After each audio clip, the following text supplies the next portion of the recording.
tout soit, que tout soit bougé. D'éternité en éternité, la gloire t'appartient. Oh, tu es Dieu au-dessus de toutes les choses, au-dessus de tout nom. Que tout soit pour toi, Jésus. Que tout soit pour Jésus. Tout soit pour Jésus.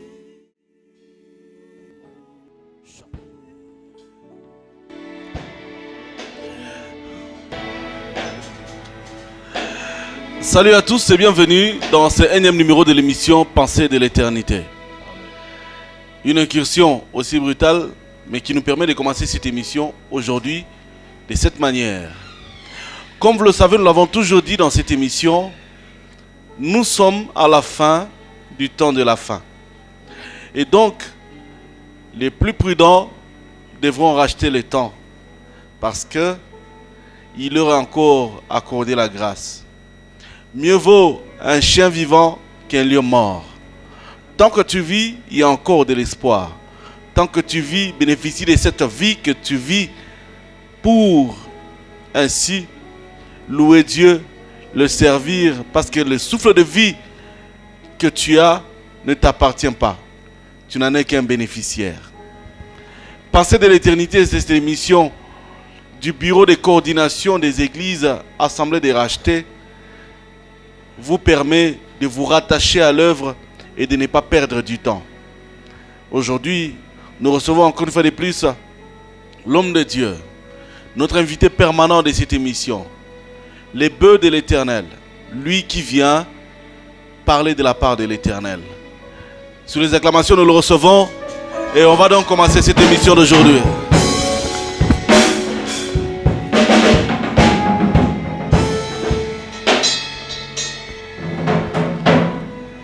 Il est donc avec nous, vous le remarquez sur vos petits écrans, Pasteur Pierrot Panda.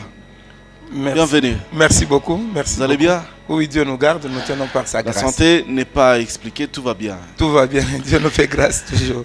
On va s'asseoir. Merci beaucoup. Homme de Dieu, les faux bruits font du bruit. Vous permettez qu'on dise ça? Tautologie permis? Oui, normalement parce que le temps dans lequel nous sommes est couvert de beaucoup de choses, comme vous venez de le dire. La Bible dit que dans ces temps ici, plusieurs abandonneront la foi. Alors c'est pourquoi, à cause de l'abandon de la foi, nous sommes obligés de montrer ce qui est le vrai bruit et ce qui est le faux bruit. Alors c'est pourquoi le faux bruit fait du bruit sur la ville de Lubumbashi. Nous sommes dans la joie que vous soyez ici avec nous, malgré vos multiples occupations, la gestion de la grande église, la gestion des âmes, la gestion de votre temps, la gestion de la famille. Mais vous accordez quand même le temps au peuple de Dieu qui nous suit et même à nous autres qui avons besoin de vous. Nous avons parlé de faux bruits, mais il s'est fait que il y a des bruits qui se sont levés de partout. Et aujourd'hui, nous avons eu une kyrielle de questions que nous aimerions vous poser. Mais un petit rappel de la fois passée. C'était quoi que vous avez expliqué au peuple de Dieu? Parce que certains ont peut-être oublié. D'autant plus que par moment on suit les émissions comme ça, mais on n'écrit pas. Oui, la fois passée, nous avons dit, nous étions dans Exode chapitre 23, l'Écriture dit ceci, tu ne répandras pas de faux bruits et tu ne te joindras pas aux faux témoins pour donner un faux témoignage. Alors, c'est quoi? Parce que selon les Écritures, la Bible dit que les pensées de Dieu ne sont pas nos pensées et ses voix ne sont pas nos voix. Alors, quand une personne entend cette Écriture, lui va s'imaginer que faire le faux bruit, c'est se tenir peut-être en cours de route, commencer à crier. Non, quand une personne amène un son de cloche qui n'est pas le son de Dieu, il amène un langage qui n'est pas le langage de la Bible. Parce que chaque domaine a son langage. Les militaires ont leur langage, les médecins ont leur langage, aussi les magistrats ont leur langage. Mais quand tu amènes un langage qui n'est pas le langage de la Bible, tu as emprunté les histoires d'ailleurs, tu les as amenées, c'est tout un faux bruit. Alors ça, l'Éternel Dieu de quoi ne va pas supporter. C'est pourquoi il dit, dans l'église, dans la maison de Dieu, pas de faux bruit. Amen.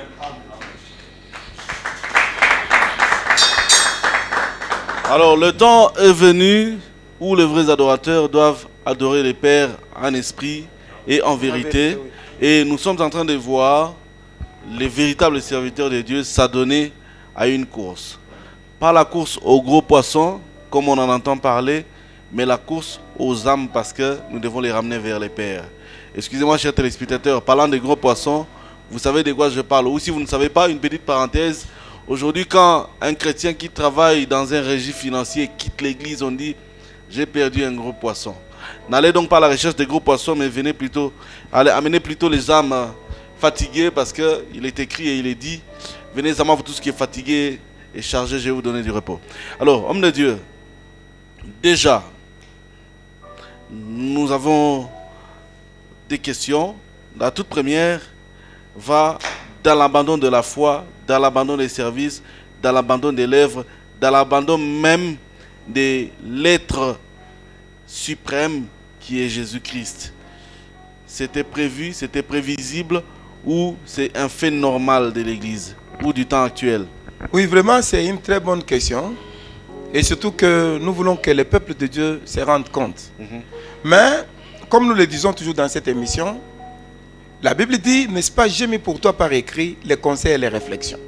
Alors, je ne peux pas réfléchir si les Écritures ont déjà réfléchi à ma place. Alors, l'abandon de la foi, c'est quoi? Parce que quand les gens entendent en ce qui concerne l'abandon de la foi, ils s'imaginent un monsieur qui était en train de partir à l'église, qui ne part plus à l'église, on dit qu'il a abandonné la foi. Non, ce n'est pas ça la chose dont Dieu est en train de parler. Nous allons prendre une écriture. Permettez que nous puissions lire quand même. Okay. Nous sommes dans Luc chapitre 2, le verset 41. Nous écoutons ce que disent les Écritures. La Bible dit, les parents de Jésus allaient chaque année à Jérusalem à la fête des Pâques. Lorsqu'il fut âgé de 12 ans, ils y montèrent selon la coutume de la fête. Puis quand les jours furent écoulés et qu'ils s'en retournèrent, l'enfant Jésus resta à Jérusalem. Son père et sa mère ne s'en aperçurent pas. Vous voyez la chose qui est là? Le père et la mère ne se sont pas aperçus. Croyant qu'il était avec les compagnons de voyage, ils firent une journée de chemin et les cherchèrent parmi leurs parents et leurs connaissances. Mais n'ayant pas trouvé, ils retournèrent à Jérusalem pour les chercher. Au bout de 3 jours, ils les trouvèrent dans les temples, assis au milieu des docteurs, les écoutant et les interrogeant. Tous ceux qui l'entendaient étaient frappés de son intelligence et de ses réponses. De quoi est-il question ici? Il y a eu des adorateurs qui sont partis au temple pour adorer. Et ces adorateurs-là, il y avait Marie et Joseph. Et quand ils sont arrivés de l'autre côté, ils ont bien adoré. Après tout, ils étaient partis avec l'enfant Jésus. Mais sous cette euphorie-là, ils sont retournés chez eux. Ils ont fait une longue distance en train de partir chez eux. Mais ils ont laissé l'enfant. Mais ils se sont aperçus en cours de route que l'enfant était resté. C'est ainsi qu'ils vont encore retourner pour chercher l'enfant. Ils vont trouver l'enfant resté où? Dans les temples. Qu'est-ce que nous pouvons dire par là? Ces gens qui étaient partis pour adorer et qui ont abandonné l'enfant. Selon les Écritures, la Bible dit que celui qui a le fils, celui-là a la vie. Et de quel fils est-il question? Parce que Psaume est en train de dire, baise le fils de peur qu'il ne s'irrite. C'est que attache-toi au fils, de sorte que le fils ne s'irrite pas. Le père et la mère ne se sont pas attachés à l'enfant. Ils sont tombés dans une euphorie, ils sont partis. C'est ce que nous avons aujourd'hui. Les gens ont abandonné le fils. Ils sont en train de faire un faux voyage. Ils sont en train de mal voyager. En voyageant mal, le fils est resté. Or, le fils, c'est celui qui fait la joie du peuple. Et quand je parle de fils, je parle des Écritures. Je parle de la parole de Dieu. Les gens sont en train de partir adorer, mais ils ont laissé la parole. La parole n'est pas avec eux. Ils pensent que la parole, ou soit le fils est avec eux, avec le compagnon de voyage. Il les regarde, dit, celui-ci comme il a un gros ventre. Celui-ci comme on l'appelle l'apôtre. Celui-ci comme on l'appelle, ainsi de suite. Les gens sont en train de s'autoproclamer. Et les gens qui sont en train de voyager pensent que le fils est avec eux. Et pendant ce moment-là, Marie et Joseph ont bien compris que tous ceux qui sont avec eux en train de voyager n'ont pas le fils. Mais le fils, lui, il reste toujours dans les temples. C'est pourquoi le fils comme étant la parole, comme étant Jésus, on les trouve dans les temples. Alors, tout ce que nous pouvons faire en parole, en œuvre, c'est tout un voyage. Mais dans ce voyage-là, faisons-le au nom de Jésus, au nom de la parole. Tout ce que nous faisons, si la parole ne nous accompagne pas, et que cela c'est notre pensée, c'est tout un faux bruit, un faux voyage. Alors le Seigneur n'est pas avec nous. En tout cas, je pense qu'on ne va pas tarder à dire que ça, c'est vraiment la pensée de l'éternité. C'est ce qu'on dit. Quand on abandonne le Fils et qu'on rentre tout de suite de récupérer, on est toujours perdant? Ou quelle attitude, voilà la bonne façon de poser la question. Quelle attitude doit-on avoir quand on se rend compte qu'on a oublié le Fils et qu'on a fait un long chemin sans lui, homme de Dieu? Oui, la seule chose qu'il faut faire, c'est que quand ils se sont rendus compte que le Fils n'était pas avec eux, le problème que le peuple a aujourd'hui, les gens ne se rendent pas compte qu'ils ne sont pas avec le Fils. Mais ils pensent que le Fils est avec eux, avec les gens avec qui ils sont en train de voyager. On ne reconnaît pas qu'une personne a le Seigneur parce que la personne a dit qu'il a le Seigneur, mais on reconnaît la personne que l'a le Seigneur si la personne, dans sa manière d'être, dans sa manière de vivre, dans sa manière même d'enseigner, tout ce qu'il fait est dans les Écritures. Si tout ce que l'individu fait plutôt n'est pas dans les Écritures, sachez qu'il est un faux voyageur. Il a abandonné le Fils. Le Fils reste dans la parole.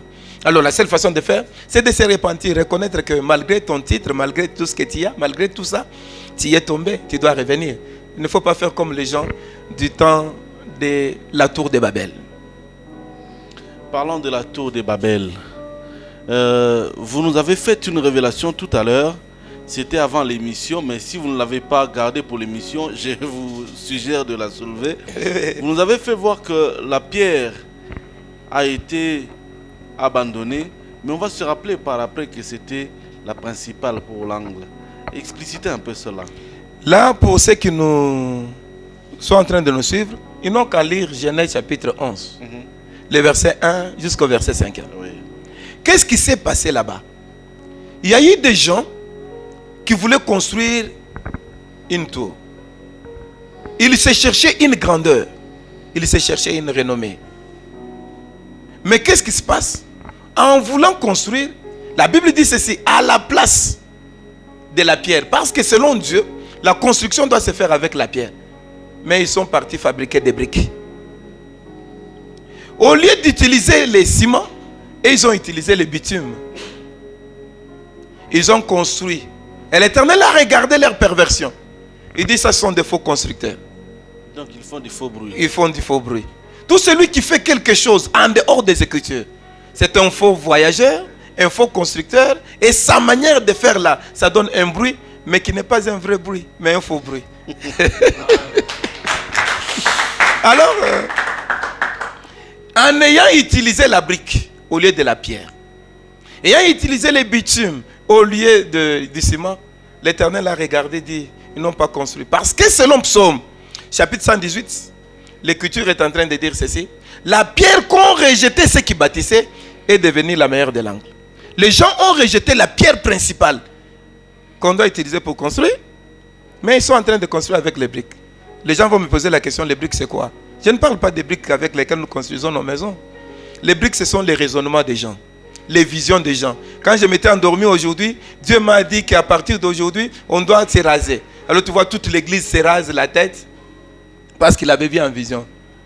Oh non, non, quand j'étais endormi, Dieu m'a dit qu'à partir d'aujourd'hui, on doit changer la manière de s'habiller. La chemise de devant va derrière, ce sont des briques. Mais la pierre qu'ont rejeté ceux qui bâtissaient, qui est devenue la meilleure de l'angle, cette pierre-là, c'est le Seigneur Jésus-Christ. Or, Jésus, c'est la parole. C'est que nous voulons dire au peuple de Dieu. Quand une personne fait quelque chose que la parole de Dieu n'acclame pas, malgré que cela est sorti sous forme d'une prophétie, d'une révélation, c'est un faux bruit. Dieu n'est pas avec toi. C'est un mauvais son. Parce que le son qui donne la vie, c'est un son qui est conforme aux Écritures. Alors, c'est ce que les gens des tours de Babel, ils ont construit. Aujourd'hui, nous avons beaucoup de tours de Babel ici. Tous les noms que les gens sont en train de se donner, les archives et tout ça. Mais si ces noms-là ne sont pas dans les Écritures, mais c'est un faux bruit. Quand une personne est en train de se donner la place dans les Écritures, c'est un faux bruit. Alors elle a construit, au lieu d'utiliser la brique, d'utiliser la pierre plutôt, qui est la parole de Dieu, mais il utilise la brique. Et je dis que la brique, c'est la pensée de l'homme. C'est les raisonnements de l'homme, les coutumes, les traditions, tout ce qu'on peut ramasser. Et ce sont des briques. Et au lieu d'utiliser les ciments, Lui, il se cherche des bitumes. C'est-à-dire qu'ils sont en train de forcer les choses. Ils sont en train de forcer, de chercher à cadrer les choses. Mais Dieu n'est pas avec eux. Et comme c'est une tour de Babel, ça finira par tomber. C'est pourquoi, regarde, tout mouvement d'un homme a un commencement et une fin. Mais Jésus-Christ, lui qui est venu, mort, ressuscité, et il a bâti l'église, il dit ceci, l'église est bâtie sur les rocs solides.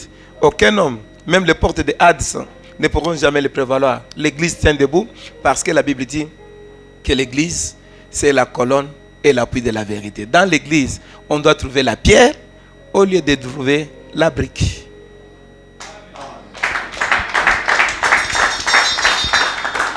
Il y a des gens qui ont commencé avec le Seigneur, mais qui se rendent compte par après, eux-mêmes d'abord dans leur conscience, ils se rendent compte qu'ils sont à côté.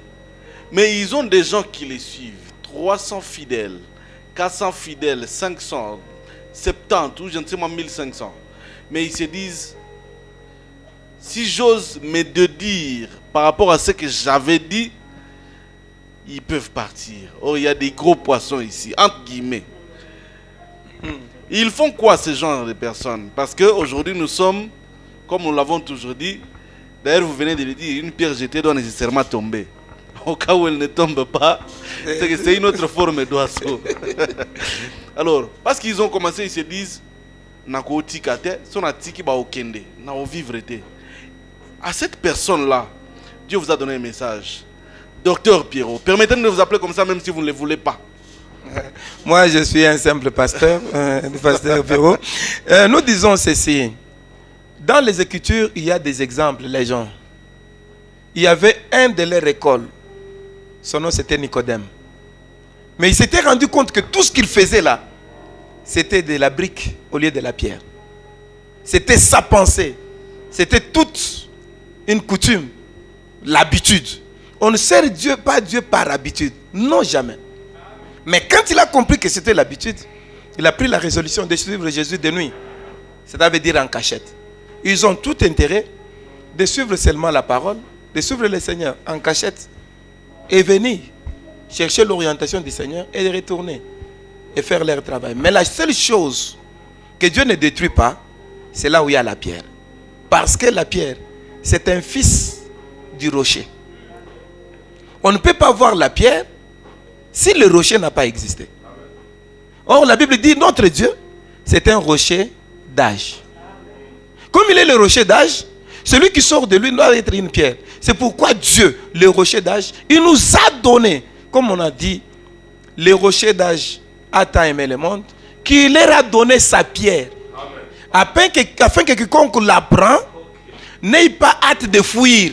C'est ce qu'on dit dans un langage simple, que car Dieu a tant aimé le monde qu'il a donné son Fils unique, afin que quiconque croit en lui ne périsse point, mais qu'il ait la vie éternelle. Parce que celui qui ne périt pas, c'est celui qui ne fuit pas.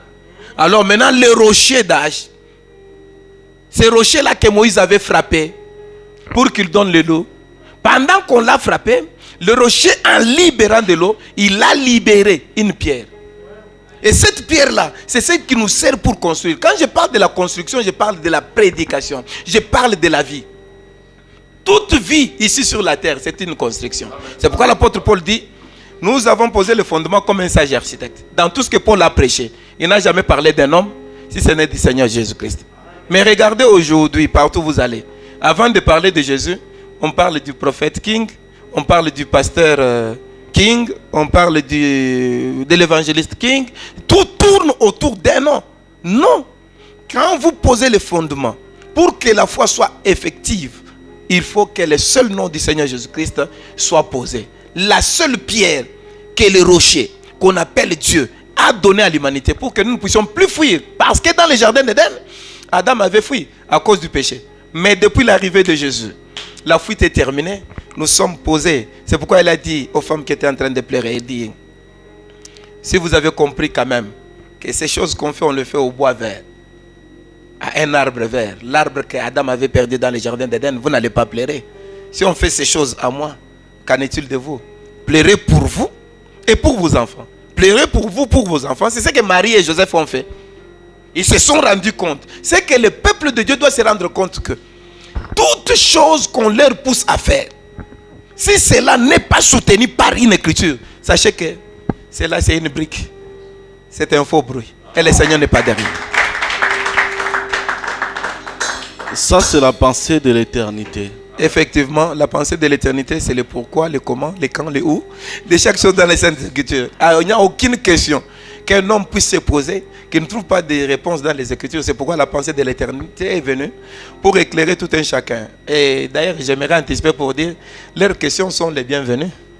Alors que nous sommes dans la série des faux bruits, pour répondre à toutes questions et dire que ça, c'est un faux bruit, ça, c'est un vrai bruit. Homme de Dieu, nous sommes dans une église où nous vendons des mouchoirs. Nous vendons de l'eau. Hein? De l'eau. Nous vendons de l'huile. Nous vendons les chaises. Nous vendons la farine. Nous vendons tout. Les légumes. Merci maman. Alors quand aujourd'hui il faut revenir, quand on se rend compte que la barrière a une mention chien méchant, mais le chien à l'intérieur est décédé, que faut-il faire dans ce cas-là? Parce que déjà qu'on vit de ça, vous voulez qu'on meure de faim? Merci beaucoup pour la question. J'aimerais répondre au peuple de Dieu qui nous suit. La première des choses que le peuple de Dieu doit se rendre compte est que le salut n'est pas monnayable. On ne peut pas monnayer le salut et les avantages du salut. On ne les monnaie pas. Parce que nous avons été rachetés à un grand prix. Et le grand prix que Dieu n'a pas eu partout, et ce prix-là n'était rien d'autre que le sang du Seigneur Jésus-Christ. C'est ça le prix. Le salut n'est pas monnayable. Un jour, je vous avais dit, un magicien est venu, croyant que le Saint-Esprit était en train de s'octroyer par vente. Pierre a dit, va périr avec ton argent. On ne peut jamais vendre le salut. Je ne connais pas ce que les gens vendent. Parce qu'il y a beaucoup de choses. Vous avez cité beaucoup de choses. Tout ça, comme l'écriture. Et puis il faut signaler, hein, nous avons cité les légumes, l'eau, tout ça. Oui. On s'attaque à personne. Tout ça, comme l'écriture n'atteste pas, ne sachez pas, ne vous tourmentez pas. Ce n'est pas le Seigneur. J'aimerais vous dire une chose. Ça peut tourmenter les gens. En Actes des Apôtres, il y a eu un magicien qui faisait des miracles à telle enseigne que les gens qui le suivaient, ils disaient, ça c'est la puissance de Dieu. Il faisait des miracles. Il vendait. Mais le jour où Pierre est venu, ils se sont rendus compte que ça, ce n'était pas la puissance de Dieu. Il a suivi même Pierre pour dire, si on peut lui vendre aussi cette autorité-là, pourvu qu'il puisse commencer à donner le Saint-Esprit aux gens. C'est là où je venais de vous dire que Pierre lui a dit, va périr avec ton argent. Ça, c'est une brique. Ce n'est pas la pierre. J'aimerais dire au peuple de Dieu, retournez à la pierre. La pierre, c'est quoi? Quand les apôtres ont commencé à annoncer l'évangile, aucun apôtre n'a vendu quelque chose pour que le salut, pour que la guérison, pour que la délivrance soit accordée. Mais il disait, au nom du Seigneur Jésus-Christ. Parce que le nom du Seigneur, c'est ça les prix par excellence pour que le salut soit remis à l'homme. Alors, qu'est-ce que j'aimerais dire de ça? Qu'est-ce que j'aimerais dire de ça? Vous me posez la question de savoir est-ce que c'est un faux bruit ou soit un vrai bruit? Mais ce n'est pas moi qui réponds, mais ce sont les Écritures. La Bible dit ceci, l'apôtre Paul dit que nous nous sommes donné une discipline, moi et Apollos, de ne pas aller au-delà de ce qui est écrit. Quand une personne part au-delà de ce qui est écrit, c'est un faux bruit. À vous de juger. Pasteur Pierrot, on se rend compte tout de suite que nous, quand nous voyageons dans notre église, nous laissons pas la chair à nos enfants, à nos fils, à nos collaborateurs dans la foi, mais on laisse un DVD. Prétexte, j'ai été appelé seul, donc j'ai fait ce que je veux du ministère. Quand vous avez vos collaborateurs, vous ne leur donnez rien qui soit capable aussi de transmettre aux brebis? Merci beaucoup pour la question. J'aimerais que le peuple de Dieu comprenne une chose. Ephésiens chapitre 4, le verset 11. Il dit ceci. Je peux commencer par le verset 10. Celui qui est descendu, c'est le même qui est monté au-dessus de tous les cieux, afin de remplir toutes choses. Il a donné les uns comme apôtres, les autres comme prophètes, les autres comme évangélistes, les autres comme pasteurs et docteurs. Pour le perfectionnement des saints, en vue de l'œuvre du ministère et l'édification du corps de Christ. C'est que le corps de Christ n'est pas amené à la perfection par un ministère. Non. Les ministères sont comme les doigts de la main qui sont en train de travailler pour le compte du potier. Le potier par excellence qui est Dieu. Et c'est la main du potier qui donne la forme. Mais pour qu'elle donne la forme, il faut que chaque doigt fasse son travail. Alors l'église n'est pas un bien privé. Mais tu es parti en voyage. Mais c'est comme tu peux aussi mourir. Quand tu vas mourir, on va rester avec les DVD. Non, jamais. C'est que quand Dieu permet qu'une église commence, il envoie les ministères qu'il faut pour la perfection du peuple qui est là-bas. Alors si une personne fait ça, à vous de juger. Si ce n'est pas dans les Écritures, vous-même vous savez ce que vous pouvez dire. Si c'est un faux bruit ou ça c'est un vrai bruit. Mais des données. Mais si cela n'est pas dans les Écritures, ce n'est rien d'autre qu'un faux bruit. Parce que l'église n'est pas un bien privé. Je suis sorti avec une femme, je suis pasteur. Je sais que c'est l'adultère, ou je ne sais pas, le français est compliqué, ou si c'est la fornication, je ne sais pas. Mais je me rends compte quand même que, malgré que j'ai fait ce que j'ai fait, quand je monte à la chair, l'Esprit de Dieu se manifeste. Je me confesse et j'abandonne, ou je reste. Je continue. Dieu est distrait. Non. Dieu n'est pas dans les registres des distraits. Il n'est pas là. Vous savez au moins une chose. Dieu n'aime pas la vie du péché. Et le but de l'église, c'est d'éradiquer les péchés. Parce que la Bible dit, l'église, c'est la colonne et l'appui de la vérité. La sanctification de l'église. Tu ne peux pas être au même moment une lumière et au même moment les ténèbres. Non, jamais. Quand une personne est tombée dans le mal, la vie de Dieu n'est pas en lui. C'est que les gens appellent la présence de Dieu. Je comprends ce que les gens appellent la présence de Dieu. Il dit, cet homme a la puissance de Dieu. C'est parce qu'il a senti qu'il y a des sensations. Il y a des gens qui ont parlé en langue. Il y a des gens qui sont tombés. Mais laissez-moi vous dire, les tombés là, ce n'est pas ça dont ce que Dieu a besoin. Les vrais tombés dont Dieu a besoin, c'est la transformation de l'âme. Le cœur de l'individu transformé. C'est ce que le Seigneur a besoin. Tu es tombé dans le mal, tu es accompagné par la puissance du mal. Et tout ce qui se passe, sachez que l'éternel Dieu de gloire n'est pas derrière toi, dans cette vie où tu es. Tout ce que tu fais, ce sont des manifestations sataniques. Même si les gens te respectent, sache que c'est le Satan qui t'utilise. Parce que le Saint-Esprit ne peut pas te pousser à aller commettre la fornication, l'impudicité, l'adultère.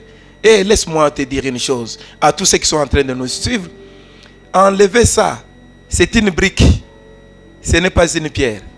Ça va vous amener à la perdition parce que tous ceux qui ont utilisé la brique sont tombés à la tour de Babel. Et la Bible dit, tout péché qu'un homme peut commettre, c'est en dehors de son corps. Le péché d'adultère, c'est attaché au corps de l'individu. J'aimerais te dire, regarde un exemple. Tu as volé quelque chose d'autrui, tu vas restituer. Tu as la dette d'autrui, tu vas payer. Tu as institué une personne, tu vas arranger. Mais le péché d'adultère, tu as pris une femme d'autrui. Tu vas arranger quoi? Tu vas remettre quoi? Et ce péché s'attache à ta personne. Et j'aimerais dire à tous ceux-là qui servent le Seigneur, tout en étant dans l'impudicité, dans l'adultère, la guerre vous attend. Le Seigneur ne vous connaît pas. Tout ce que vous faites, ce sont des faux bruits. Mais le salut, c'est que la sanctification soit votre vie. Est-ce possible de se laver quand on a été souillé? C'est-à-dire on a connu un péché contre Dieu et contre son corps. Parlant de la fornication. Ou de la fornication. Il y a possibilité d'abandonner, de sanctifier et de revenir vers son Dieu? Oui, il y a possibilité. Il y a possibilité de retourner vers le Seigneur et d'abandonner carrément. Pas ce mouvement que les gens ont aujourd'hui. Parce qu'il y a un mouvement. La Bible dit, comme le sang de Jésus a coulé, nous sommes sous la grâce et ainsi de suite. Non. Quand tu reconnais que réellement tu as abandonné le Seigneur, tu es tombé, tu reconnais, tu demandes pardon au Seigneur et tu abandonnes. Tu ne retournes pas par la même voie. Non, jamais. Comme nous avons des gens aujourd'hui, il part, il commet sa fornication, serviteur, apôtre, docteur. Parce qu'aujourd'hui, tous les noms que vous entendez, laissez-moi d'abord rire, tous les noms que vous entendez ici, il y a d'autres gens qui se sont donné cette dignité-là eux-mêmes. Dieu ne lui a pas donné la dignité. Mais il s'est donné. Personne ne peut se donner cette dignité, mes frères. Non, jamais. C'est ainsi, quand tu te donnes la dignité toi-même, la dignité va peser plus que toi. À tout moment, tu vas commencer à tomber. Ah, c'est ça. Quand une personne se donne une dignité, j'aimerais parler dans un langage simple. Tu as transporté la charge qui te dépasse. Maintenant, tu commences à marcher. Sache que tu vas tomber. C'est pourquoi vous voyez les apôtres, les docteurs, les prophètes en train de tomber chaque jour, les matins avec des filles, les autres avec des secrétaires, les autres avec des mamans présidentes. Pourquoi? Il a transporté la charge qui est au-dessus de lui. Parce que c'est lui qui porte le ministère les sanctifie et la vie du péché n'est pas dans cet homme. Oui. Mais si tu as transporté le ministère, mais la vie du péché, et ce que tu as, sache que tu t'es donné la dignité toi-même. Tu as une brique, tu n'as pas la pierre. Et tout ce que tu fais, c'est un faux bruit. Et le Seigneur n'est pas avec toi. Alors, j'aimerais dire ceci. Tu ne peux pas te dire ministre du Seigneur. Parce qu'une personne qui est ministre du Seigneur, c'est que d'abord, il est délivré. Avant d'aller délivrer les autres. Jésus, quand il les envoie aller dans le village en face, pour délivrer là, non, les disciples qui étaient partis, ils n'étaient pas liés. Ils étaient d'abord eux-mêmes déliés pour aller délier les autres. Alors tu ne peux pas le faire tout en étant lié. Ça n'existe pas. C'est un faux bruit. C'est une brique. Mais ce n'est pas la pierre. La pierre, c'est quoi? Comme nous avons aujourd'hui. Tu vas trouver une personne qui commence 2 jours au apôtre docteur. Et j'aimerais dire à tous ceux qui sont en train de nous suivre. Une personne ne peut pas avoir 2 ministères au même moment. Non, jamais. Quand Dieu t'appelle pasteur, tu es pasteur. Tu ne peux pas être apôtre, docteur, apôtre, évangéliste. Regardez dans les Écritures, aucun ne l'a jamais été. Et la Bible dit, la nature ne vous enseigne pas ces choses. Les ministères, c'est comme les doigts d'une main. La paume de la main, c'est ça même ce qu'on appelle la nuée. Parce qu'il y a une personne qui va me dire comment la paume de la main devient une nuée. Autant d'Élie pour ramener la pluie. La Bible dit, la nuée est venue sous forme d'une paume de main. Or, la nuée qui a fait sortir les enfants d'Israël d'Égypte, cette nuée-là, c'était Dieu lui-même.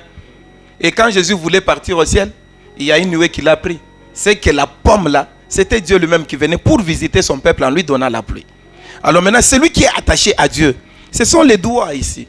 Tu ne peux pas être au même moment pouce, au même moment index, parce que l'Écriture dit, la nature ne vous enseigne pas ces choses.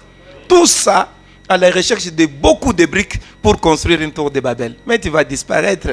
Il faut prendre la pierre. Celui qui prend la pierre, il va dormir parce que la pierre va lui servir de coussin. Ça, c'est la pensée de l'Éternité. Ah, oui. Et quand la pierre te sert de coussin, c'est le ciel qui est ouvert et tu vas commencer à voir les anges monter et descendre. Mais si tu n'as pas mis la tête sur la pierre, le ciel est fermé pour toi. Tout celui qui a mis sa tête sur la brique, le ciel est fermé. Alors, homme de Dieu, on est serviteur au bien d'un homme de Dieu, mais on se rend compte qu'on a bronché, on est tombé. Mais parce qu'on a l'estime de l'homme de Dieu, on s'est dit, non, ok, tout belara pas pasteur Moussous. Pour ceux qui n'ont pas na biso à baro kanga bango ngai, ba pimelinga cher, ba pimelinga micro. Or nga na koma na star na église na biso na yemba bien, na interprétera bien, na sala boye bien. Faute, vrai ou faux bruit? Oui, j'aimerais que le peuple de Dieu comprenne. La Bible dit ceci, dans les derniers temps, les hommes seront ingrats. C'est de l'ingratitude. Parce que tu es quelque part, nous n'avons pas besoin de notre renommée. Mais nous avons besoin que Jésus-Christ soit élevé dans notre vie. C'est toi qui étais tombé, confesse ton péché, arrange avec le Seigneur. Parce que si tu pars ailleurs, les gens ne connaissent pas, le lendemain tu les feras. Mais si tu pars là, on te connaît. On va te surveiller, on connaît que cette brebis ici, c'est une brebis galeuse. Il faut savoir la mettre à l'écart, il faut savoir comment l'entretenir. Mais quand on ne t'entretient pas, tu es un hypocrite. Et or, la Bible dit, dehors, les hypocrites ne verront pas le Seigneur. Alors tout celui qui fait une chose comme ça, il a tout intérêt de retourner dans sa bergerie. Et c'est là où il doit arranger avec son Seigneur. Mine de rien, vous savez que ça fait 45 minutes qu'on est ensemble. Est-ce que vous pouvez accepter que je lise un verset? Je sais 45 minutes on est ensemble. Il y a un papa qui m'a dit... Il n'y a pas de problème. Nous vous accordons ce temps. Il y a un papa qui m'a dit, Pasteur Pierrot, vous faites avec votre mission Pensée de l'éternité, vous faites 20 minutes, des fois c'est 25 minutes. Non, non, c'est 45 minutes. Mais la chose qui est là, c'est quoi? Les pourquoi, le comment, les quand et le où de chaque chose. C'est quand les réponses sont données, une personne va penser que c'est 20 minutes ou 25 minutes. Mais je vous dis sûrement, c'est 45 minutes comme vous êtes en train de le voir. Colossiens, nous lisons, parce que j'aimerais expliquer la brique, c'est quoi. Colossiens chapitre 2. Je lis le verset 8. Par surcroît, je vais lire le verset 16 jusqu'au verset 17. Nous lisons. L'Écriture dit ceci. Prenez garde que personne ne fasse de vous sa proie par sa philosophie et par une vaine tromperie, s'appuyant sur la tradition des hommes, sur les rudiments du monde.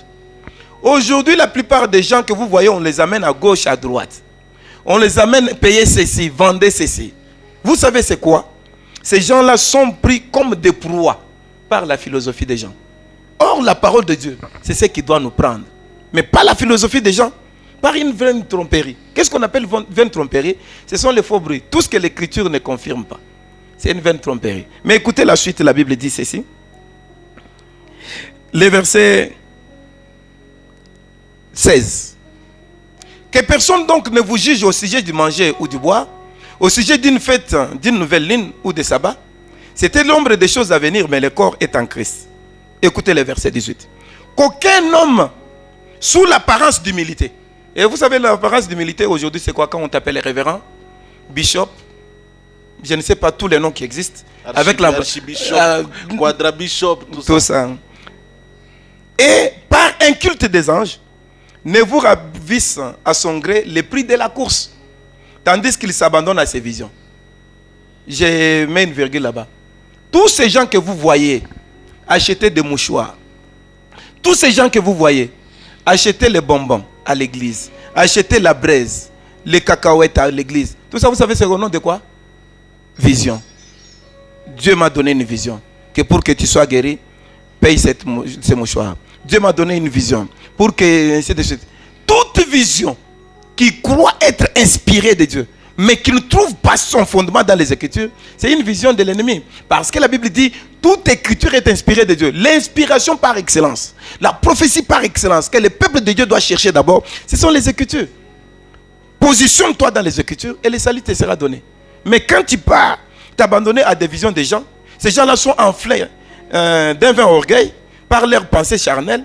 Et ces gens-là vous empêchent de vous attacher de Christ. Et c'est pourquoi j'aimerais vous dire, pour ne pas construire avec une brique, pour ne pas marcher avec le faux bruit, chaque pas de votre vie, tout ce que vous voulez faire par rapport à votre salut, par rapport à tout ce qui existe, faites-le tout en tenant compte des Écritures. Vous ne pouvez rien faire sans Écriture parce que le fondement du salut, ce sont les Écritures. Ceux qui sont venus avec les visions sont morts. J'ai vu un autre visionnaire qui était venu, il disait, lui il était ceci et déjà il sera cela. Mais je les ai vus tous mourir. Ils ont disparu. Nous connaissons beaucoup de noms. Il y a un seul nom que nous devons obéir. Et ce nom-là a le fondement dans les Écritures parce que c'est le nom de Jésus, bien sûr. Entrant dans le monde, il a dit, dans les rouleaux du livre, il est question de moi. Dans les Écritures, on ne voit pas Pierrot, on n'y verra pas King. Mais dans les Écritures, lis très bien, tu verras Jésus. Si tu n'as pas vu Jésus et tu as vu de l'eau, tu as vu la braise, tu as vu les cacahuètes, les légumes, tu as vu le foufou, tu as mal vu. Parce que le salut se trouve dans le nom du Seigneur Jésus-Christ, mais pas dans la créature. Le salut, c'est un problème du Créateur. Que Dieu bénisse.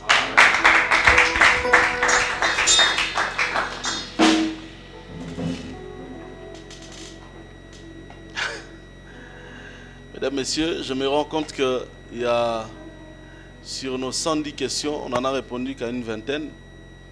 90 restent. Nous allons devoir revenir encore.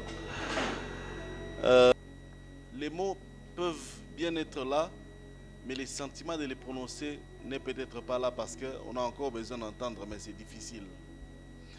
Une pierre jetée doit nécessairement tomber. Au cas où elle ne tombe pas, que c'est une autre forme d'oiseau.